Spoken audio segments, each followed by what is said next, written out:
Sir कैसे देख रहे हैं आप पावर सेक्टर को लेकर के, क्या कुछ एक्सपेक्टेशन आपकी है?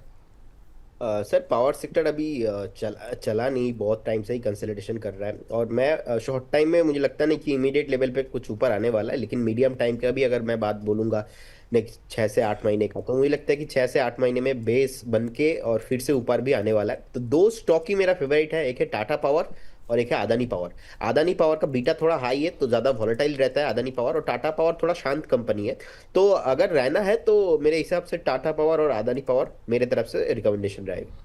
चलिए, Tata power, Adani power, overall जो है, अब एक एक करके उन शेयरों पे आते हैं जिन पर कि हम बात करना चाहेंगे। लेकिन चूंकि आपने अदानी पावर का जिक्र छेड़ा है तो चलिए, अरुण जी शायद कनेक्ट हो गए, तो एक बार स्क्रीन पर लेकर के आ जाइए। अरुण सर का बहुत बहुत स्वागत सर, मंत्री फिनमार्ट के फाउंडर, और मंत्री जी हमारे साथ जुड़ चुके हैं।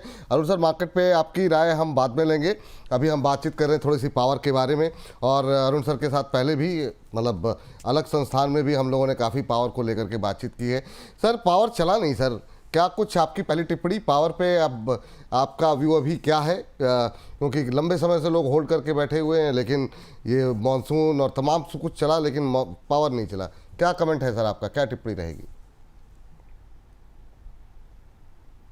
अगेन गुड मॉर्निंग विपुल जी, थोड़ा गर्मी के सीजन में पावर कंजम्पशन की ज्यादा होने की बात चल रही थी, वो हुआ नहीं है इस बार काफी कम गर्म मौसम देखने को मिला। पावर कंजम्पशन की थोड़ी डिमांड कम हुई, जो रिपोर्ट्स में भी मैंने पढ़ी थी, तो इसी वजह से थोड़ा आप कह सकते हैं पावर सेक्टर थोड़ा ठंडा है। पर फिर भी मुझे अभी भी अगर देखें तो टाटा पावर पहली पसंद रहेगी, वो एक स्टॉक पे तो जरूर नजर होनी चाहिए। सीएससी, इवन जो एनएचपीसी जो अभी भी 80 to 83 के पास है, ये सभी स्टॉक्स अभी भी लेने लायक आप मान के चल सकते हैं विपुल जी। तो मुझे लग रहा है पावर सेक्टर थोड़ा ठंडा जरूर हो सकता है, पर लॉन्ग टर्म एक्यूमुलेशन के लिए काफी अच्छे स्टॉक्स हैं।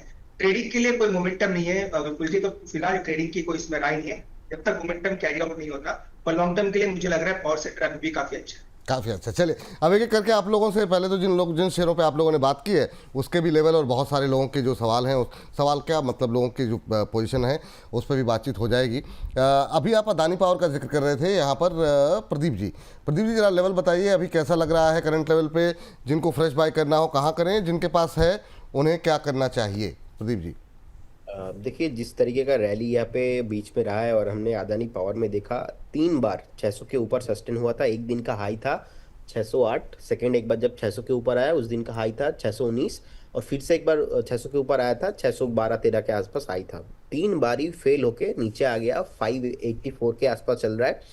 मेरे हिसाब से इन्वेस्टमेंट व्यू है, थोड़ा लंबा स्टॉप लॉस होगा 496 के आसपास, क्योंकि जो मेन ब्रेकआउट आया था 500 के आसपास ही आया था। तो 496 के आसपास आप स्टॉप लॉस मेंटेन कीजिए, बने रहिए। 584 के आसपास चलता है, कभी भी 550 530 के आसपास आता है, तो एक्युमुलेशन भी आप करके जा सकते हो। करेंट जोन से बने रहने का ही सलाह होगा। मुझे लगता है कि अगर आप 6 से 8 महीना 1 साल टाइम देते हो तो ये स्टॉक आपको एक बार 650 700 750 भी टारगेट आना बहुत ही इजी हो जाएगा। तो जिस तरीके के इनका मार्केट कैप है और रेवेन्यू है, इंटर सेगमेंट चला नहीं, तो अदानी पावर थोड़ा ज्यादा वॉलेटाइल रहता है। लेकिन आप 6 से 8 महीना 1 साल रहेंगे तो 750 पॉसिबल है। होल्ड करने का सलाह रहेगा विद स्टॉप लॉस ऑफ 496। ठीक।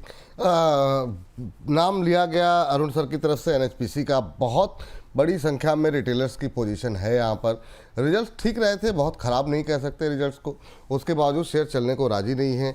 उसी रेंज में फंसा हुआ है, 82 83 84 85 के आसपास।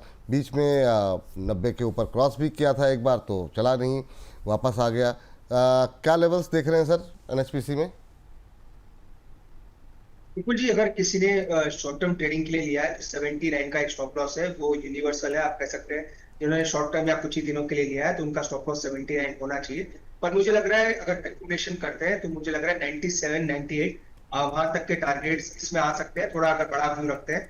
तो मुझे लग रहा है ओवरऑल साइडवेज जरूर है स्टॉक। इससे शॉर्ट टर्म ट्रेडिंग अगर कोई पोजिशन है तो फिलहाल ना करे, अगर ले रखा है तो 79 का स्टॉप लॉस लगाए। मुझे लग रहा है जहां तक लंबा की बात है 97 98 तक स्टॉक जा सकता है। ठीक सर। सर अभी क्या लंबा वेट करना पड़ेगा यहाँ पर? देखो, ये लंबा वेट करना पड़ेगा थोड़ा, क्योंकि ऐसा कोई ट्रिगर नहीं है सेक्टर में जो स्टॉक्स को ऊपर लेके जाए, या फिर ऐसा कोई बड़ा कह सकते हैं कोई ऐसे अर्निंग्स में ऐसी कोई बड़ी बीट नहीं है कि पावर स्टॉक्स ऊपर जाए।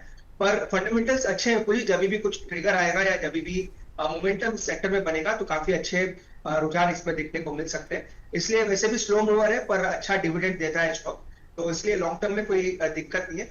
और शॉर्ट टर्म में मुझे लगा है थोड़ा स्टॉक साइडवेज या कंसोलिडेशन में रहेगा। स्टॉप लॉस 79 का लगाना चाहिए अगर किसी ने शॉर्ट टर्म के लिए लिया है। ठीक। सर, हमारे एक दर्शक थी, उनका सवाल मिस हो गया। वो लेकिन पीटीसी इंडिया पे प्रदीप जी कह रही हैं कि आपके कहने पर उन्होंने बाय किया हुआ था। अभी पीटीसी इंडिया को लेकर के क्या व्यू है सर आपका? पीटीसी इंडिया पीटीसी इंडिया 188 के आसपास चल रहा है। रिसेंटली एक स्विंग लो था 170 के आसपास, तो 170 पे एक स्टॉप लॉस मेंटेन कीजिए, बने रहिए। चार्ट खराब नहीं है, वीकली चार्ट पे थोड़ा बहुत कंसोलिडेशन हो रहा है। स्टॉक चलेगा नेक्स्ट 200 के ऊपर, 198 200 अगर इसके ऊपर सस्टेन होता है फिर से स्टॉक ऊपर में रैली पॉसिबल है। और रिसेंटली बहुत अच्छा से सपोर्ट भी लिया है, तो 170 स्टॉप लॉस के साथ बने रहिए। 170 के स्टॉप लॉस के साथ बने रहने की सलाह है। इन्होंने लिया हुआ है 203 पे, तो अभी होल्ड करने की सलाह है मैम 170 के स्टॉप लॉस के साथ। ये है वर्षा कुमारी जी, इनका सवाल मिल गया। अगला प्रश्न भी है, और अपने दर्शकों को बता दें कि अगर आप अगर पावर सेक्टर से जुड़े जो सवाल रहेंगे उस पर हम लोग बात भी कर लेंगे। वैसे भी हमको डिस्कस करना ही है इस थीम के अंदर अभी, तो आपके अगर कुछ सवाल दिख जाएंगे तो उस पर बातचीत हो जाएगी। सीमेंस एनर्जी सर, इस पर थोड़ी सी कम बातचीत होती है। वैभव जी ने ले भी रखा है, लेकिन 20 शेयर हैं 2700 पे, कह रहे हैं लॉन्ग टर्म का व्यू है। सीमेंस एनर्जी क्या कोई अरुण सर कैसा लग रहा है? ज़रा एक बार चार्ट देखिए, और फंडामेंटली अगर आपके पास कोई जानकारी हो इसको लेकर के तो मैं चाहूँगा कि अपने दर्शकों के साथ शेयर करें। 31-3200 का शेयर, 3185 का लेवल चल रहा है। देखिए विपुल जी, जब से डीमर्ज हुआ है सीमेंस एनर्जी स्टॉक ने अच्छा किया है, और रिसेंटली जो रिजल्ट्स आए थे काफी शानदार देखने को मिले, तो मुझे लगा लॉन्ग टर्म के लिए काफी बेहतरीन स्टॉक है। पर ऐसा नहीं कि स्टॉक सस्ता है विपुल जी, वो चीज का जरूर ध्यान रखें। ये सस्ता स्टॉक नहीं है, काफी एक्सपेक्टेशन स्टॉक से है सभी को। थोड़ा भी अगर एक्सपेक्टेशन के खिलाफ अगर रिजल्ट्स आते हैं, कुछ भी डिसअपॉइंटमेंट आता है, तो एक्सीडेंट भी बड़ा हो सकता है स्टॉक में। तो उस चीज का जरूर ध्यान रखना चाहिए जो भी इन्वेस्टर स्टॉक में है। बाकी मुझे लग रहा है जहां तक टारगेट की बात है 3320 3350 वहां तक के टारगेट्स मुझे लग रहा है वापस देखने को मिल सकते हैं। विपुल जी, एक अगेन क्वेश्चन है, वापस मैं रिपीट करता हूँ, स्टॉक में स्टॉप लॉसेस 3000 के नीचे होने चाहिए। 3000 के नीचे जाएगा देन एक वीकनेस स्टॉक में देखने को मिल सकती है। अगेन एक्सपेक्टेशन काफी ज्यादा है, स्ट्रीट की भी एक्सपेक्टेशन ज्यादा है, बड़े बड़े आप कह सकते हैं इन्वेस्टर्स की भी एक्सपेक्टेशन स्टॉक से काफी ज्यादा है। तो थोड़ा बहुत भी कभी भी डिसअपॉइंटमेंट आएगा तो गिरावट बढ़ सकती है, इसलिए 3000 का स्टॉप लॉस लगाए और 3350 वहां तक के पहले टारगेट। ठीक। इरेडा सर काफ़ी लंबे समय से कंसोलिडेशन में फंस गया है। प्रदीप जी बताइए क्या करना चाहिए, क्योंकि यहाँ पर भी एक ऐसा शेयर है कि रिटेलर्स की काफ़ी ज़्यादा पोजीशन है और हर लेवल पर है। और अब जो है लंबा समय हो गया इसको सुस्ती में जाते हुए, तो अभी कोई गुंजाइश है? जो लोग 180 200 200 प्लस पे जिन लोगों के पास है उनके लिए एवरेजिंग करें या क्या करें, इसके लिए लगातार सवाल आते रहते हैं। आपकी टिप्पणी क्या रहेगी इरेडा पे? देखिए मार्च मंथ 2024 में क्या हुआ था, एक पैनिक लो था 124 का। अगेन 2025 मार्च में एक पैनिक लो था ऑलमोस्ट 135 के आसपास। सो मुझे लगता है कि अभी जो 143 के आसपास चल रहा है, मैक्सिमम 130, अगर उससे कुछ खराब हुआ तो 125, इससे ज़्यादा नीचे मैं नहीं देख पा रहा हूँ। ओवरऑल थीम चला नहीं है, तो इस वजह से इसमें भी रैली नहीं आया। अब देखेंगे जो सिमिलर काउंटर है, ऑल स्टॉक में सिमिलर पैटर्न ही होगा। सो एंटायर सेगमेंट अभी चला नहीं है, तो मेरे हिसाब से एक बार वेट कीजिए। अगर किसी को एवरेज करना है तो आप 137 136 के आसपास भी आप करके जा सकते हो।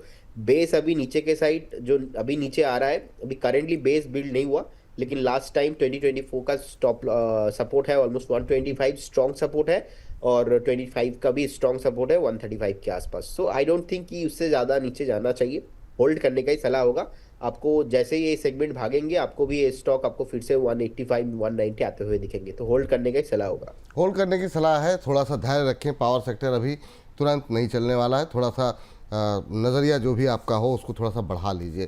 सर आपने टाटा पावर का जिक्र किया, अरुण सर आपको अच्छा लग रहा है, प्रदीप जी को भी अच्छा लग रहा है, और हमारे रचित जी जो अभी जो विदा हुए उनको भी अच्छा लग रहा है। तो अभी यहाँ पे चूँकि ये भी एक रेंज में फंसा हुआ है, क्या करना चाहिए? अब जैसे हमारी एक दर्शक का भी टिप्पणी आ गई, निहारिका जी हैं, निहारिका कौशिक जी, अब इनकी 450 की एवरेजिंग आ रही है, तो जो लोग हायर लेवल पे हैं उनके लिए क्या सलाह रहेगी आपकी टाटा पावर को लेकर के? और जो लोग अभी खरीदारी करना चाह रहे हैं या एवरेज करना चाह रहे हैं, कौन से लेवल कंफर्टेबल होंगे आपके लिए? विपुल जी, स्टॉक वैसे अगर आप शॉर्ट टर्म की बात करें तो कोई मूवमेंट एक्सपेक्टेड नहीं है। शॉर्ट टर्म में तो मुझे लग रहा है साइडवेज रहेगा, और एक्यूमुलेशन की जो लेवल रहेगी वो 100 डे मूविंग एवरेज जो है 370 के आसपास है। तो अभी तो शॉर्ट टर्म में मुझे लग रहा है या तो कंसोलिडेशन रहेगा या थोड़ा बहुत नीचे भी स्टॉक आ सकता है। उस चीज का जरूर ध्यान रखें, पर एक्यूमुलेशन अगर करना है या फिर एवरेजिंग करनी है तो 370 के पास करें। 365 370 वो स्ट्रॉन्ग बेस है काउंटर का, उसी के आसपास करना चाहिए। तो शॉर्ट टर्म में कोई एक्सपेक्टेशन ना रखें, कोई बड़ा मूव एक्सपेक्टेड नहीं है। पर लॉन्ग टर्म एक्यूमुलेशन अगर किसी ने एवरेजिंग भी करना है तो 370 के नीचे कर सकते हैं। ठीक। ये बात यहाँ पर है। और सर एक पे काफ़ी ज़्यादा जो क्वेरीज आ रही हैं, निश्चित रूप से एक लोग काफ़ी परेशान होंगे, वो है आर पावर। प्रदीप जी, इस पर क्या करा जाए अब? क्योंकि अब जैसे कि जब लगातार गिर रहा था तब लोग ये कह रहे थे कि हम अभी भी खरीदेंगे, जबकि लगातार हमारे तमाम एक्सपर्ट की तरफ से कहा गया आप थोड़ा सा अवॉइड करें। अभी क्या करना चाहिए सर? लेकिन अच्छा, इनकी खरीद तो भानु प्रताप जी की खरीद तो 11 रुपये पर ही है, 2000 शेयर हैं। तो जिनके पास इतने लो मतलब जिन्होंने इतने लो लेवल पे लिए हैं, उनको क्या होल्ड करना चाहिए? अब जैसे फिर से अभी भी 44%, आज 4% की तेज़ी है। इन भाव पे थोड़ा क्या कैसा लग रहा है आपको? प्रदीप जी ज़रा बताइए। देखिए, मेरा शुरू से ही जो है ये जो पर्टिकुलर काउंटर है, पर्टिकुलर काउंटर को मैं पसंद नहीं करता हूँ, क्योंकि already we explain many times कि अनिल अंबानी का जिस तरीके का बिजनेस है अभी भी सस्टेनेबल नहीं है। फ्यूचर में अगर कुछ बिजनेस मॉडल सस्टेनेबल हो पाए तो बाद में एक बार हम रिव्यू करके देखेंगे। बीच में हमने देखा जो रैली आया था, बाद में नीचे भी आ गया था ऑलमोस्ट। हमारा एक स्टॉप लॉस भी हमने दिया था कि ऑलमोस्ट आप 62 65 के आसपास हमने मल्टीपल टाइम डिस्कशन किया था। लोअर सर्किट लगा तो लोग निकल नहीं पा रहे थे। अभी जो है 44 के आसपास चल रहा है, 41 का 41.88 के आसपास आज का जो है डे लो है। तो मेरे हिसाब से स्टॉक फिर से एक बार आपको 46 47 48 48 जाने के लिए रेडी हो रहा है। लेकिन आपको उछाल में बेचना है, आपको नहीं रखना है। कुछ फंडामेंटल नहीं है ना, स्टोरी नहीं है, तो अगर टिगर ही नहीं है, कुछ पॉसिबिलिटीज नहीं है, तो आप इन्वेस्ट करके करोगे भी क्या? Stock market all about the fundamentals ना। अगर कंपनी का अर्निंग नहीं हो रहा है, रेवेन्यू नहीं है, डेट में है, और वहां पे मान लीजिए उछाल भी आ रहा है, तो आपको अगर लग रहा है कि मैं बाई करूंगा, तो फंसने का चांसेस बहुत हाई रहता है। लेकिन जिस तरीके से प्राइस नीचे आ रहा है कि टेक्निकल के आधार पे देखा जाए, तो एक बार फिर से 47 48 जाने का पॉसिबिलिटीज बन रहा है। लेकिन मेरे तरफ से कोई रिकमेंडेशन इस काउंटर पे नहीं रहेगा। और जिनके पास है, आप चाहो तो करेंट जोन से भी एग्जिट करके जाइए, नहीं तो एक बार वेट कीजिए 1 2 दिन में, जैसे ही और थोड़ा बहुत उछाल मिलता है एग्जिट करने का। फाइनली एग्जिट ही करना है, लेना नहीं।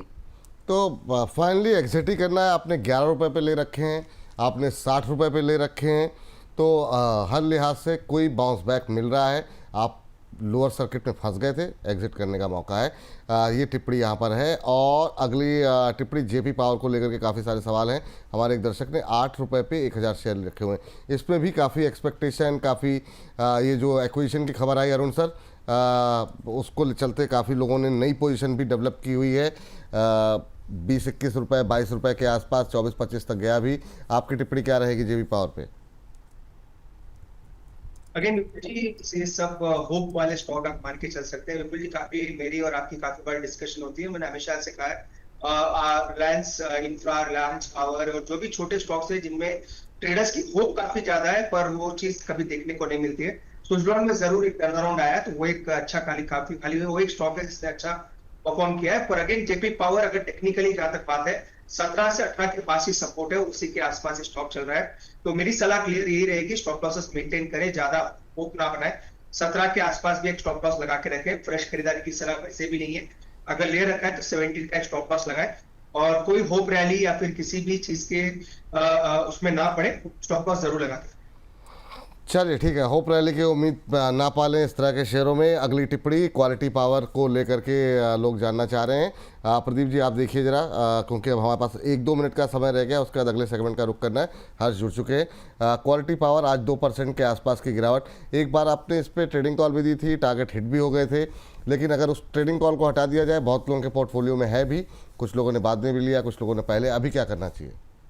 देखिए विपुल जी, मुझे लगता है कि एक स्टॉक जो है पोर्टफोलियो में अभी रखना ही चाहिए, होल्ड करना चाहिए।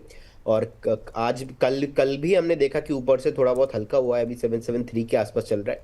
705 होगा एक फाइनल स्टॉप लॉस, 705, क्योंकि रिसेंटली एक डीप लगाया था ऑलमोस्ट 705 के आसपास। तो 705 के आसपास एक स्टॉप लॉस मेंटेन कीजिए, बने रहिए। मुझे लगता है कि 6-8 महीना टाइम देके जाएंगे तो स्टॉक आपको 950 एंड 1000 के आसपास भी टारगेट जो है दिखा सकता है। रिसेंटली रिजल्ट भी आया था, रिजल्ट बहुत ही अच्छा लगा। होल्ड करने का सलाह रहेगा इस स्टॉक को, लेकिन बहुत हाई वॉलेटाइल रहता है। कल भी जब आई थिंक मैं देख रहा था उस टाइम पे प्राइस था 830 840 के आसपास, और उसके बाद कल नहीं तो परसों ऐसा कुछ, तो उसके बाद देखिए अभी 772 के आसपास, तो बहुत हाई वॉलेटाइल रहता है, जी। लेकिन इस पोटेंशियल अभी भी है, होल्ड करने का सलाह रहेगा। ठीक, जरा ये JSW एनर्जी फटाफट देखिए सर, अरुण सर। इस पर भी काफ़ी लोगों की हाल फिलहाल में काफ़ी इंटरेस्ट जगा है, काफ़ी क्वेरीज हमारे पास आ रही हैं। कैसा लग रहा है? हमारे एक दर्शक की टिप्पणी भी इस पर आई है और वो कह रहे हैं कि करंट लेवल पे अभी एवरेज कर सकते हैं क्या? 546 की इनकी बाइंग है, 528 के आसपास चल रहा है, 20 रुपये के नुकसान पे है। किस लेवल पे एवरेज करें ये भी जानना चाह रहे हैं, पर इन जनरल व्यू भी आपका हम जानना चाहेंगे JSW एनर्जी पे क्या है आपका? विपुल जी, जहां तक शॉर्ट टर्म की बात है, शॉर्ट टर्म में स्टॉक फंसा हुआ है 500 से 550 के बीच में। तो शॉर्ट टर्म ट्रेडिंग अगर कोई लेना चाहता है तो फिलहाल अवॉइड है। अगर एवरेजिंग भी कोई करना चाहे तो मुझे लग रहा है 550 के ऊपर निकलेगा तभी इसको बाई करना चाहिए। काफी बड़ा मोमेंटम आ सकता है 550 के ऊपर। स्टॉक अच्छा है विपुल जी, अगेन कोई दिक्कत नहीं है, स्टॉक में लॉन्ग टर्म में अभी भी अच्छा है। पर एवरेजिंग तभी करें जब कोई ट्रिगर आ जाए या फिर कोई मोमेंटम स्टॉक में बने। वरना आपका जो अपॉर्चुनिटी कॉस्ट है, कोई दूसरा स्टॉक या सेक्टर चलता है तो वहां पे पैसा आप लगा सकते हैं। तो मुझे लग रहा है स्टॉक अभी भी अच्छा है, नीचे में 500 का अच्छा सपोर्ट बना हुआ है। पर मेरी सलाह एक ही रहेगी, मोमेंटम में एवरेजिंग करें, 550 के ऊपर ब्रेकआउट आता है तब इसको बाय करके चलें, तब एक अच्छा मोमेंटम आ सकता है। अभी जो आपके पास होल्डिंग है, चाहे वो आप थोड़े लंबे समय के लिए दे रखे, तो होल्ड करके चलें। शॉर्ट टर्म में कोई बाइंग करने की सलाह नहीं है, क्योंकि शॉर्ट टर्म में स्टॉक एकदम एक साइडवेज कंसोलिडेशन। ठीक, लास्ट कमेंट आप दोनों के फटाफट, 30-30 सेकंड में, 10-10 सेकंड में। अरुण सर, अपनी बात को कंटिन्यू करते हुए, पावर पे अभी क्या आपका जो पहले आपने व्यू दिया कि अभी क्या थोड़ा समय लेकर के, धैर्य लेकर के बने रहें, और एक बार फिर से रिपीट कर दीजिए अपने फेवरेट काउंटर्स। देखिए विपुल जी, 100% थोड़ा पेशेंस टेस्ट करेगा। एक्सपेक्टेशन थी समर सीजन में स्टॉक्स चलेंगे, पर वो देखने को नहीं मिला। थोड़ा पेशेंस टेस्ट करेगा। अगेन मेरा favourite pick Tata power, NHPC, ये दो मेरे फेवरेट पिक है। CSC को भी आप पिक करके चल सकते हैं, वो भी CSC का अच्छा लेवल है। बता दीजिए सर, CSC बात मिस हो गई मुझसे जो है, तो एक बार थोड़ा सा फटाफट अगर आप लेवल बता सके तो। देखिए विपुल जी, 155 160 एक मजबूत सपोर्ट है, उसी के बीच में बाई करना है। 163 चल रहा है, तो ज्यादा कोई फर्क नहीं है। करंट लेवल पे भी कर सकते हैं, डिप पे भी ऐड करके चल सकते हैं। 150 का एक स्टॉप लॉस लगाए अगर आप थोड़ा शॉर्ट टू मीडियम टर्म के लिए ले रहे हैं। ऊपर में 185 तक के टारगेट्स इसमें आ सकते हैं। जी। तो NHPC, CSC, even Tata power, ये तीनों स्टॉक ये तीनों स्टॉक पे आप बाय करके चल सकते हैं। थोड़ा लंबा व्यू रख के बाय करें।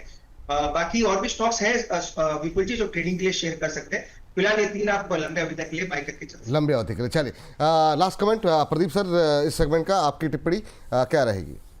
सर अभी बहुत टाइम से जो है इंटायर जो सेगमेंट है वो नहीं चल रहा है, सो हो सकता है और 2-3 महीना नहीं चलेगा। तो इन्वेस्टमेंट ही व्यू रखना है, ट्रेडिंग व्यू अभी ट्रेडिंग करने जैसा तो मोमेंटम नहीं है इंटर जो है सेगमेंट पे। तो मुझे लगता है कि टाटा पावर, एक सेकंड है अदानी पावर, और जो थर्ड मैंने बताया था अभी क्वालिटी पावर। क्वालिटी पावर में क्वालिटी है लेकिन बहुत वॉलेटाइल है। सो ये वॉलेटिलिटी अगर कोई झेल पाता है और 705 का स्टॉप लॉस के साथ होल्ड कर पाता है तो क्वालिटी पावर भी रहेगा, लेकिन पहला जो पिक रहेगा Tata power and Adani power.